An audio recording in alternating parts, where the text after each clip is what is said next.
ready for some football. I don't know about you. Who else could it be but your man Lou? Yeah.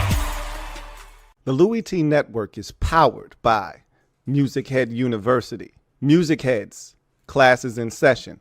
Turn me up. Enroll on YouTube now. Link is in the description. What's going on, y'all? I just wanted to come on real quick, being that I told you guys I wouldn't be able to do this unless it was a close game. It's not a close game. It hasn't been a close game. So I'm going to just jump on now before I hit the road and knock this out real quick. Dominant performance by the Rams. It's 31-7 right now. 34, excuse me. There's so many things that I want to dive into as a Commanders fan about the Rams, because to me, they're the best team in football right now. And I think that Matthew Stafford right now is the league MVP. And I don't know if that's going to change. As long as they stay healthy, Puka Nacua, Devontae Adams, et cetera, they've got 4 tight ends. They've got a plethora of receivers they can get the football to. Matthew Stafford is the maestro. As long as they got the offensive line in front of him, they've got, multiple running backs that they like him in Williams. That hurt you in so many different ways. The defense is lights out. And the one position that they struggled at, and I still think there's a question mark there, but while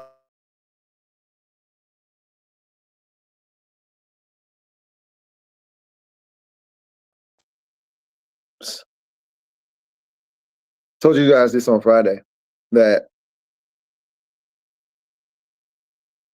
you're going to be sick watching the Rams because Emmanuel Forbes is balling. Told you that, didn't I?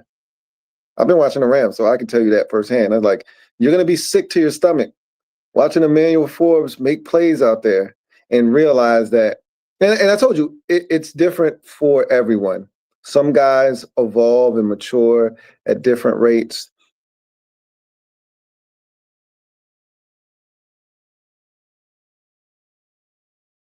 Garbage. We thought Forbes couldn't play. And you see what he's doing in LA. Sometimes you need a change of environment, change of scenery. You need people that believe in you. But if you're a first-round talent, you're a first-round talent for a reason. Most guys in the first round have the talent. There may be other things that have happened or transpired that has allowed them to not play up to their potential. But guys generally don't get drafted in the first round unless they have that kind of talent. It happens every now and again. Sometimes there's not 32 guys worthy of first round picks, and there's some reaches in the first round. But by and large, most guys can play that go in the first round. Forbes is one of them. I'm also sick watching Cam Curl. I always felt like of all the guys that they never gave a chance to, there were several guys that I was like, maybe you should just bring that guy back. Cam Curl was the one at the top of the pile for me as far as you should have given him a chance. I really think he would have fit in your defense. But they decided to go away from him. He's playing lights out for the Rams, along with Forbes. And then how many times have I told you about Mevis, the thicker kicker is what they call him.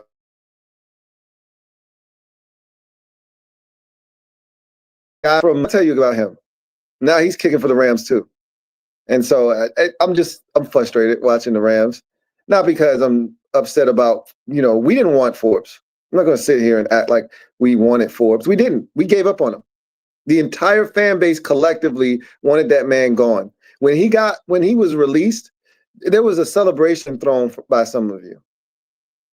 But at the end of the day, this Rams team has everything. There isn't a weakness on this team. When we ask LB, what's the weakness on your team? And he goes, none. Like, he'll say that for defense. He won't say that for offense. He'll just say defense, I have no weaknesses. I don't necessarily agree with that either, but that's nor here nor there. But legitimately, the Rams, you ask them what is their biggest weakness, they don't have one. Are they elite at everything? No. But they have everything that it takes to be the best team in football. And after tonight, they will be the best team in the NFC, and they will only trail the New England Patriots for the best record in football. The Patriots only have a better record than them because the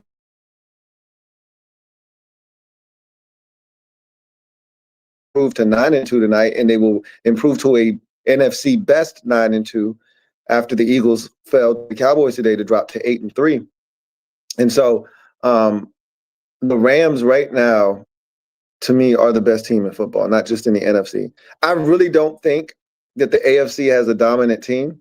It feels like right now, and again, we've got a lot of football left, so it's too early to really make this declaration, but I'm going to do it anyway.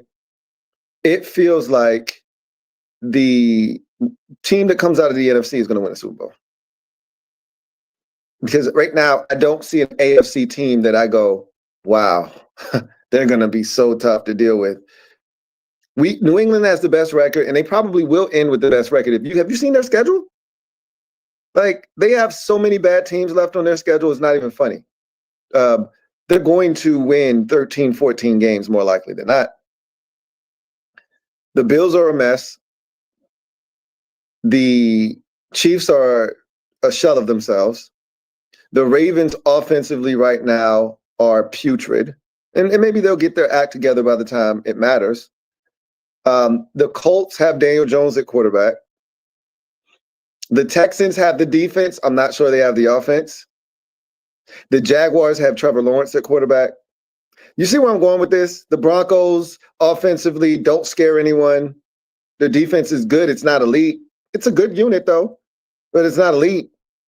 The Chargers, they have injuries and they're an enigma. 1 week they're San Diego Superchargers, or in this case, Los Angeles Superchargers, and they're destroying the Pittsburgh Steelers. And then the next week, they're getting their asses kicked by said Jacksonville Jaguars team that I just talked about being an enigma themselves. So you don't know.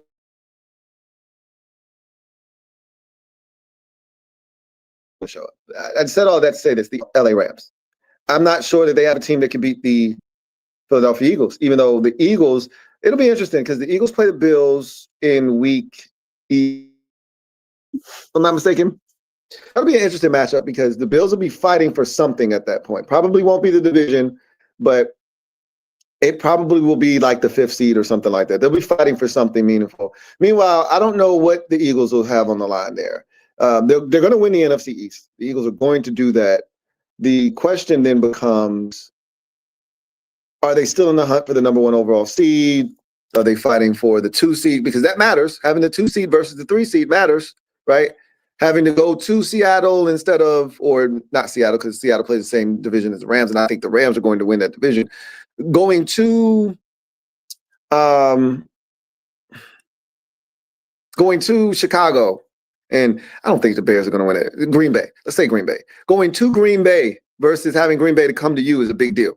Like, there's a big difference between that, especially when you get to January. It's a massive difference. So,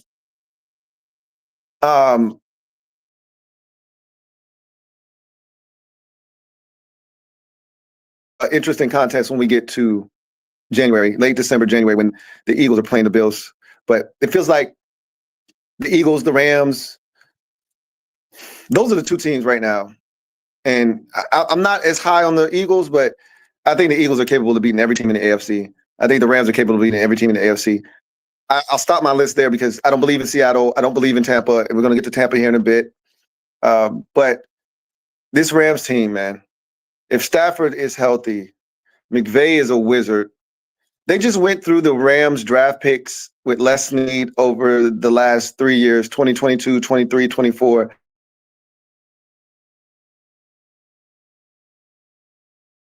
So it'll be the last 4 years, going back 4 drafts. And the core players that they have from those 4 drafts. And remember, they had no first-round pick in 22, no first-round pick in 23, no first-round pick. The first year they had a first-round pick was 24. Remember, that was the first time they made a first-round selection in 2024. It was the first time.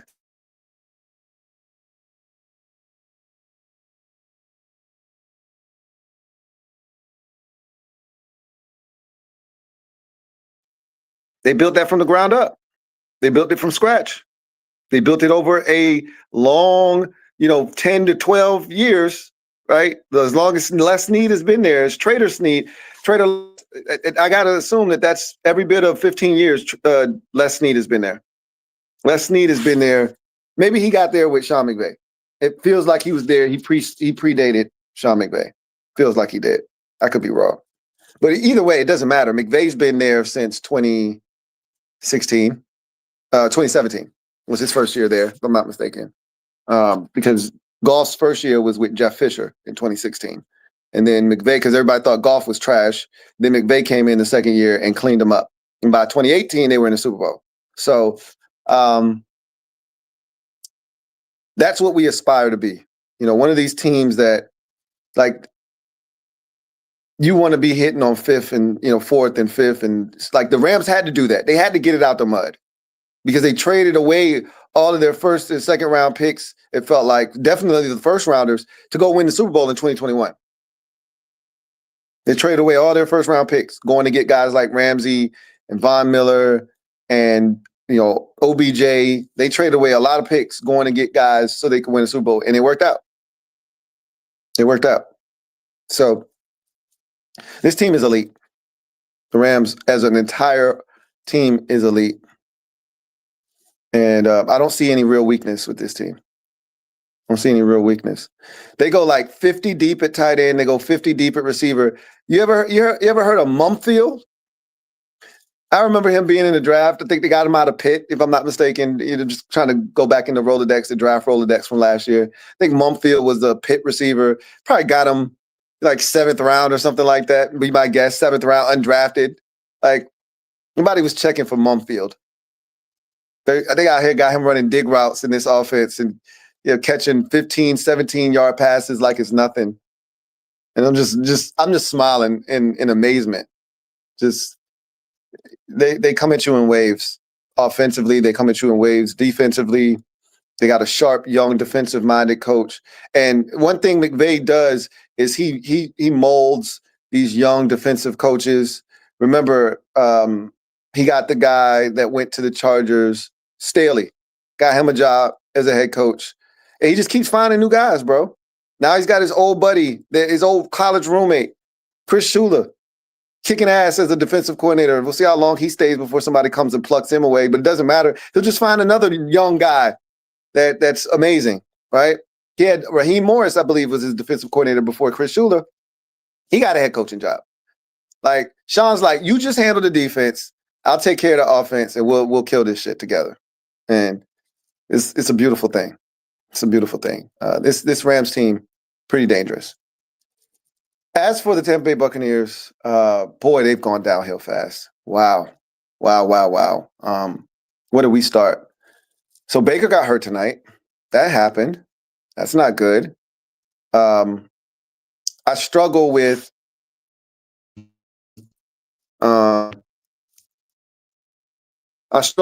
the Buccaneers and taking them seriously because they play in such a bad division. They're going to win it by default. But I take that back. I think you're going to see Carolina tomorrow night against San Francisco, and you're going to be impressed. I know a lot of you. This is the beauty of primetime games, because I know a lot of y'all don't actually watch a lot of these teams. The only time you see them is when they come on primetime. And so it's really good for you to be exposed to teams like the Rams, for instance. A lot of y'all probably haven't been watching the Rams this year. So, they played earlier this year on Thursday Night Football. They may have played another game on primetime. This might have been their third of the season. But you've never seen the Panthers this year. A lot of y'all haven't watched the Panthers. They play hard. They play really hard. And they're smart. And they don't make a lot of dumb mistakes. They don't do a lot of explosive plays. They're not going to wow you. They're not going to win any beauty pageants. Aesthetically, they're not going to be as pleasing as the Rams are, or some of these other NFC teams are, or as Tampa can be at times when they're clicking. But what this Carolina Panthers team that you're going to see tomorrow does is it doesn't beat itself. They play sound football defensively. They play old school football is what they do. They'll run that bitch with Rico Dowdle 27 times. Rico Dowdle will have 25 carries for 123 yards, and they won't blink. They won't blink. NFL teams don't do that shit no more. running backs don't get 20 plus carries in NFL games anymore. Even the dominant ones don't even do that shit most games. Rico Dowdle has had probably at least 2 or 3 games this season where he's had over 20 carries. I would say he probably had 2 games of over 25 carries. What NFL running backs doing that anymore? Christian McCaffrey might touch the bitch 30 times in a game, but it's 8 catches and it'll be, I don't even know if he'll touch it that many times in the game. Because it'll be like 18 rushes and 8 catches and he's got 26, touches. But the Panthers can win that division. They can win that division for sure. With Baker going down tonight, and we don't know the severity of the injury, and obviously it wasn't to his throwing shoulder, so that's a good thing. But the injuries have really kicked Tampa Bay's ass this season. And really on the offensive side. They got Chris Godwin back tonight, but it didn't really help. And the offensive line has had some injuries, and it showed tonight. Baker was under duress. The running back position has been ravaged by injuries, mainly Bucky Irvin, but they also had some issues with White at one point earlier. Sean Tucker can't be your lead back, and he's been the focal point of the offense. He killed it last week against Buffalo, but like nobody's afraid of Sean Tucker. You know what I'm saying? So Bucky coming back will help, but now Baker's hurt, and they've been without Mike Evans for most of the season, and they've been out without Chris Godwin for most of the season, and they've been without their I think it was a 3rd round draft pick from Washington for pretty much all of this season, and so they've dealt with so many injuries this year. Emeka Egbuka was killing it, then he got a little banged up, and he really hasn't been the same since he had the injury. This was a guy that was uncoverable the first 7-8 weeks of the season. Then he gets injured, and now he's kind of like just a guy, right? So this Tampa Bay Buccaneers team is falling on hard times. And with Carolina applying pressure, it's going to make things very interesting down the stretch for those two teams. I'm asking myself, have these two teams met at all this season? I'm trying to play it back in my mind. I know Carolina has already played Atlanta twice. They've swept them for the first time since like 2013 or something like that. I know that the Bucs have played the Saints. They did that a couple weeks ago, right before their bye week, if I'm not mistaken. So they've done that. Carolina just lost to the Saints at home. So I don't know if Tampa and Carolina have played at all this season. Interesting stuff if they haven't. They may have, sometimes these we getting close. We at Thanksgiving. Y'all know that this means we almost at the end of the season. This is crazy. Feels like the season just started like a month ago. Football be moving fast, man. But just savor this. I always tell you that. Normally I do that on the podcast, but just savor this. Don't take this for granted. But at the end of the day, dominant performance by the Rams. Bucs are in trouble. We got to see what the severity of this injury to Baker is. If it's not super serious, they'll be all right. What we've seen from Tampa this year is when they play teams that are of their level or better than them, they struggle, right? They lost to New England. They lost to the Rams. They lost to Philadelphia. The only team they beat this year that felt like a credible, like big-time win was Seattle on the road. That was a pretty big win. But it feels like they lost to Detroit earlier this season. Like, whenever they play somebody really good at or above their level, they can't win. And a lot of times it's not even close. The Detroit game didn't feel close. This game clearly was over in the first half. The New England game never really felt like soup. It was competitive, but it never felt like they were going to, like New England was ever going to lose that game. Remember, Philadelphia was kicking their ass for the better part of 3 quarters before they started to rally in the fourth. So they've been non-competitive in a lot of these games too. So I got a lot of questions, not enough answers with the Tampa Bay Buccaneers. At the end of the day, they feel like if they make it to the postseason, because I feel like their division is a 1-bid division. So whoever wins that division is going, and there won't be another team coming from the South because I think the West is going to get 3 teams. So I think you're going to get 2 from the North, 3 from the West, and what is that? That's 5, and then you got the 2 other division winners. So that'll give you 7. I don't think the Bucs and the Panthers are getting in. It's the Bucs or the Panthers. I think it's going to end up being the Bucs still. But again, the Baker Mayfield injury is going to determine how I feel moving forward because they're going to get some of these guys back eventually. But Carolina is dangerous. And if Tampa makes it to the postseason, they feel like a one and doneer this year, like last year. But I felt like they were a better team last year. But I digress. Let's get to the comment section real quick, and I'll take a couple of these, and then we'll bounce. Because I'm about to get out of here in a little bit. So see what y'all talking about. Yeah, John Wynn says there were no penalties throughout this entire game. Yeah, that's a rarity in today's NFL.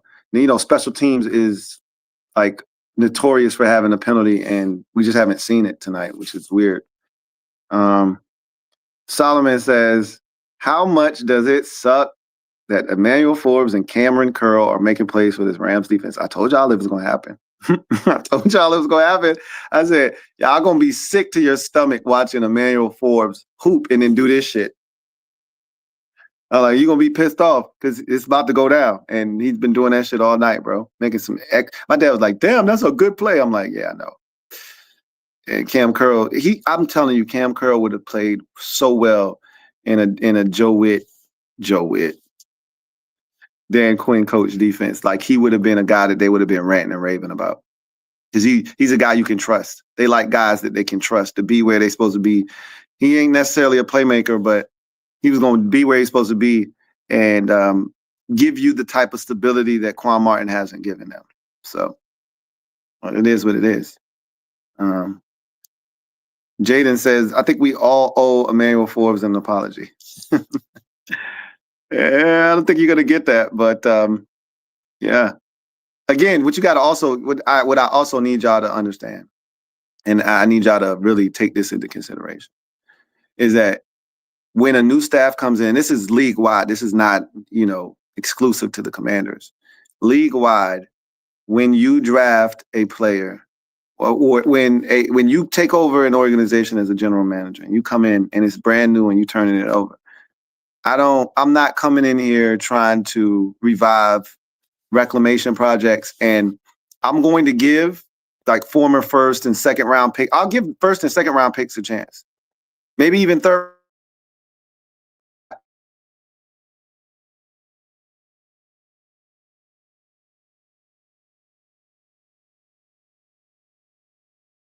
They came in here. They gave Jamin Davis a chance. Why? Because he was a former first-round pick. They gave Jahan Dotson a chance all the way up until camp. They saw enough. They was like, nah, he doesn't fit our culture. They got rid of him, right? They gave Emmanuel Forbes a chance. They realized quickly, nah, this ain't what we own. They got rid of him. That's all first-round picks. They went to the second round for Darian Mathis. They gave him a shot. They realized, nah, this ain't it. They moved on. So they gave a lot of these guys that were first and second day picks a shot initially, but ultimately, if I didn't draft you, I have no ties to you, I'm going to move on from you at the first sign of trouble. So that's what happened. And Emmanuel Forbes was damaged goods when they got here, bro. The Ronald Rivera crew wrecked him mentally. They mind effed him to the point where he was damaged goods by the time the new staff got here. So I don't think you were ever going to see this Emmanuel Forbes in Washington, bro. It just wasn't going to happen. So you can feel the way you want to feel, but this group didn't misevaluate Emmanuel Forbes. He just wasn't that player for them here because he was never going to be that player here because of how the first group handled him. So he needed to go somewhere where it's a fresh start, where the fan base wasn't shitting on him every single time he stepped out on the football field, where there were no expectations. He could just go in and be one of the guys. And then this is the thing that really needs to happen. He found people that believed in him. They didn't believe in him here in Washington. Nobody did. Fans didn't. shit, I don't know if his family still believed in him when he was here in Washington. Everybody, he just needed somebody to believe in him. And he went to LA and they believed in him. So Juan Gotti talking sports. Thank you for the super chat. Greatly appreciate you. Juan Gotti talking sports writes, Jerry Jeudy is a goof, Lou. Did you see what he did? No, I didn't. I missed what he did. What did he do? I'm not surprised. Jerry Jeudy is definitely a goofy, for real. Like, he's done some questionable things and said some crazy shit before. But I missed what he did today. So I would love for you to let me know what he did. Juan Gotti talking sports. Thank you for the super chat. Greatly appreciate you. Double up. Thank you for doubling up. Cam was always a dude. I miss him. Man, I wish we kept him. That was not a guy that I thought they should have gotten rid of. But I voiced my opinion when they first did it. I wasn't a Cam Curl fan when we drafted him. I talked so much shit about Cam Curl as a 7th round pick coming out of Arkansas. But we're in 2020. So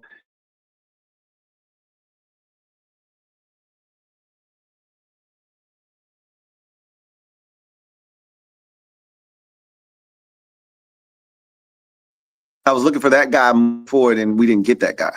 So I was guilty for putting those expectations on him, but he was a damn good football player. And I thought, hey, if you're going to clean house, he's not one of the guys that need. But see, he was also one of those dudes that wasn't on the contract. His contract was up when they got here. So all they had to do was just nothing, just not re-sign him. Had he been on the roster, I think they would have kept him and they would have saw the value in him.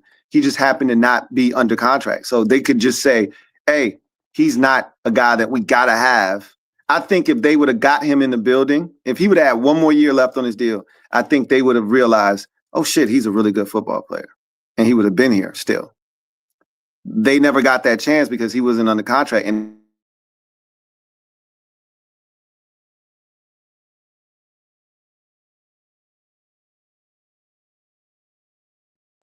they didn't re-sign any Commanders. They just, that were here prior to them, when they first got here, they just kept guys that they thought could play and didn't just outright release them. They gave most of those dudes that they thought could still do something a chance. They didn't bring anybody back, though. Like, oh, you were here before. We think you're really good. No, they didn't bring any of those dudes back. He kind of got caught in that wash. So that sucked. But, it is what it is.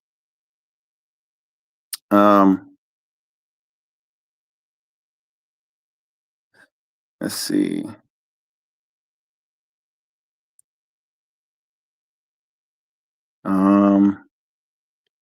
Might grab one or two more and then we'll get out of here. Kevin PR says, did the Chargers, when they get Hampton back? It's got to be coming soon. He's been out since our game. It's when he got injured. They put him on IR. I'm assuming that they were probably saving him for a post-bye. They're on their bye week this week. So my guess is he'll maybe be back next week, somewhere in that neighborhood. Rocky D, thank you for the super chat. Greatly appreciate you. Who writes, wow, it would be amazing if we had players like Forbes, Cam Curl, and a coach like Sean. Oh, wait, laughing my ass off. Of course, this is all hindsight. If only, though. I just go back. It's funny that you bring that up, Rocky D, because I go back to 2016. Remember, so context matters, as I always tell y'all. 2015, we make the playoffs with Jay Gruden. Sean McVay is turning into a superstar right before our very eyes as our offensive coordinator. And we know Jay Gruden is largely responsible for calling the plays. Sean McVay was definitely turning into a hot commodity. And I don't think we expected to lose him as quickly, but I remember Chris Cooley saying he was the tight ends coach. This guy's special. He's gonna get in the room with somebody, he's gonna wow them, and they're gonna sign him. All right, they're gonna give him a contract to be a head coach. And I remember having conversations with people after the 2016 season. Remember, the offense was unstoppable in 2016. I think it was the best version of our offense was in 2016, the one that didn't make the playoffs. We outdueled Aaron Rodgers on a Sunday night. Well, not we. Kirk Cousins outdueled Aaron Rodgers on a Sunday night. He went toe to toe with, that version of the Cowboys on a Thanksgiving night when no defense at all with Jordan Reed. And like that 2016 team was crazy offensively. And McVay got an interview. And I remember us talking because we missed the playoffs. Should we get rid of Jay Gruden and hire Sean McVay? Y'all remember those conversations? And I remember saying, nah, you can't do it. Jay just did something that no other coach has done since Gibbs 2.0, which is go and have 2 winning seasons. And a matter of fact, Gibbs 2.0 never did that. I was like, he's done something that no other coach since Gibbs 1.0 has done, which is have back-to-back winning seasons. Remember, it was 8-7-1 and 9-7. So he had done that. And I just remember a lot of people saying, we should fire Gruden. I'm like, you can't do that off of 2 straight winning seasons. I wouldn't do that. Boy, I wish we would have did that. But like you said, hindsight is 2020, Rocky D. Hindsight is definitely 2020, man. So, boy, we made a mistake there. Not saying that he would have killed it here, but I even think we should have kept Kevin O'Connell as our offensive coordinator. But Ron came in here and was on some salty bullshit, and he didn't want Kevin O'Connell stealing his shine, so he got rid of him. We just made so many mistakes as an organization, but that's what happens when you don't have the right kind of leadership at the top, which is what we have now, which is why I'm not tripping, because those decisions don't get made this time around. Now we just got to worry about, are they going to pick the right players? That's the thing that we probably got to be concerned about right now. But, we'll see what happens. Juan Gotti talking sports. Thank you for the super chat. Greatly appreciate you. Writes, if 5 and 17 are back, we beating Denver. Sorry, y'all. Look, you're not getting any objection from me. I'm not going as far as to say we beating them, but we got a chance. We got a shot. I don't know if 5 is going to be back, though, for this game. I really, truly don't believe 5 is back until at the earliest Minnesota, but it feels like the Giants game is more in line with where he should return to the lineup. But it's not out of the realm of possibility. We're going to get the update from Dan Quinn tomorrow. So, we'll see what happens. But my money's on 5 not playing this week versus or up next week against Denver on Sunday Night Football. But we'll see. We will see.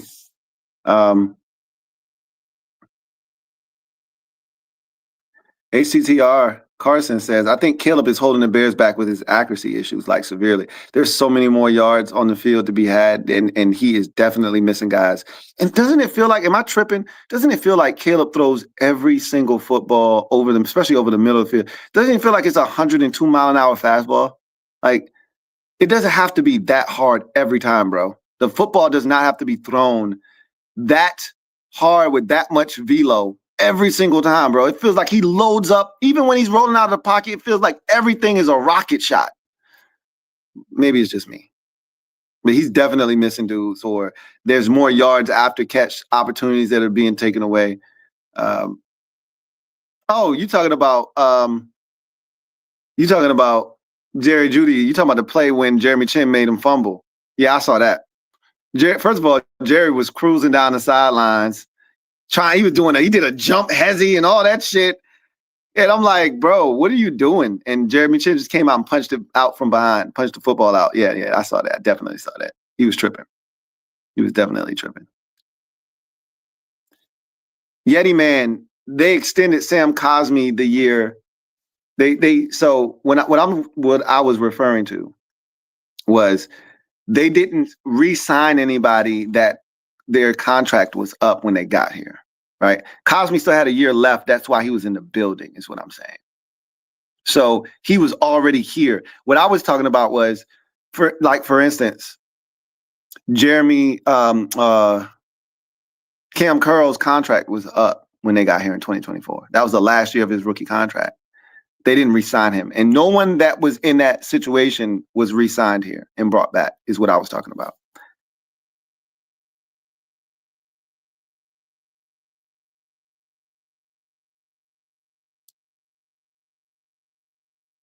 All right.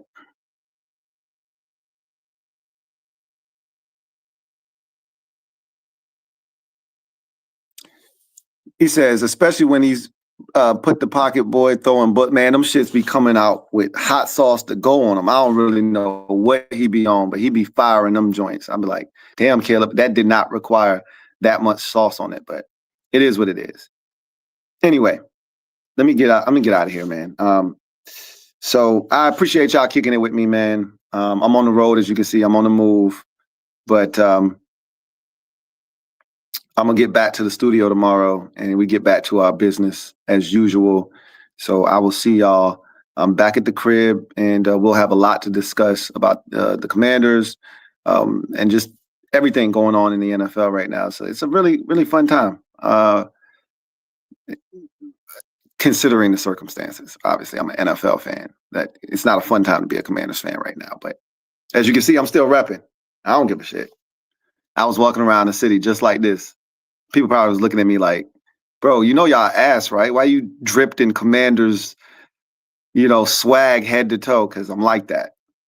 And I wish somebody would say something to me. I got all the smoke. Jaden done gave me unbridled confidence, even when I'm not supposed to have the shit. You can catch me in this shit 2 years ago, like this. Shame on me. Anyway, I digress. Rams. The Rams administer a serious ass whooping to the Tampa Bay Buccaneers tonight. I don't know what the final score ended up being. I'm gonna guess. Let me just check and see. 34-7 is what I'm gonna guess. Yeah, 34-7 ended up being the final score. They run their record to 9-2. They're the best team in the NFC now after the Eagles lost on Sunday, and they look like the best team in football right now. Seriously. So.